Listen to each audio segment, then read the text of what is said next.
जय जगन्नाथ सांग माने शुभ सकाळ आपण मानक मु स्वागत करुच्ची।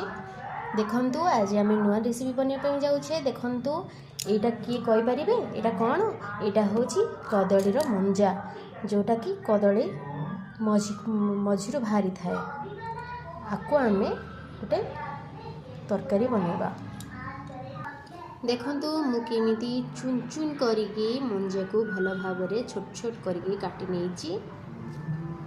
देखंतु सांग माने मु सबुतक मंजा को काटी नेइची।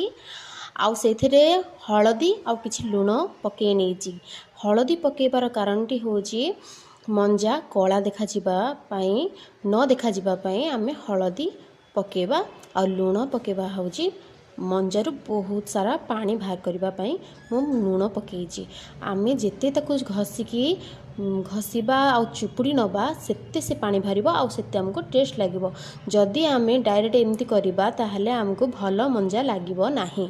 तेणु करिकी जेते आकू भल मजारे जिमिति अटा दळुचंदी से रकम चकड़ी नेबे आउ भल मजा चुपुड़ीबे जेते पानी बाहर करि परिबे। देखंतु देखंतु सांग माने मु मंजा को भल भाबरे घसीकी चुपुड़ी नेइची। देखंतु मोर केतिकी हे जाइची। देखंतु मंजा को मु चुपुड़ली आ केते पानी बाहरसी। देखंतु एई परी चुपुड़ीबे आ एमती पानी ही बाहरिबो। गोटे कथा मन रखिथिबे मंजा काटिबा आगुरु धोई नेबे। काटी साला परे केबे भी पानी रे पकेबेनी धोइबेनी बहुत पानी बाहरिबो नहले। देखंतु मु कड़ाई गरम करिकी मंजा को पकई नेइची कड़ाई रे आ मसला को भल भाव में बाटी नेइथिली। आउ एबे आमे स्वाद अनुसार लुण दे दबा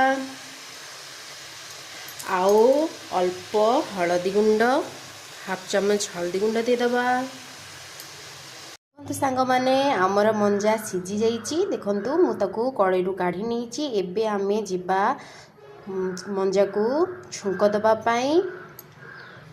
देखंतु मु सेई कड़े किछि तेल देकी लंका पके देइची। देखंतु लंका गरम हो आसिलाणी। आमे बे फुटण पके नबा छुंक दे दबा मंजा को।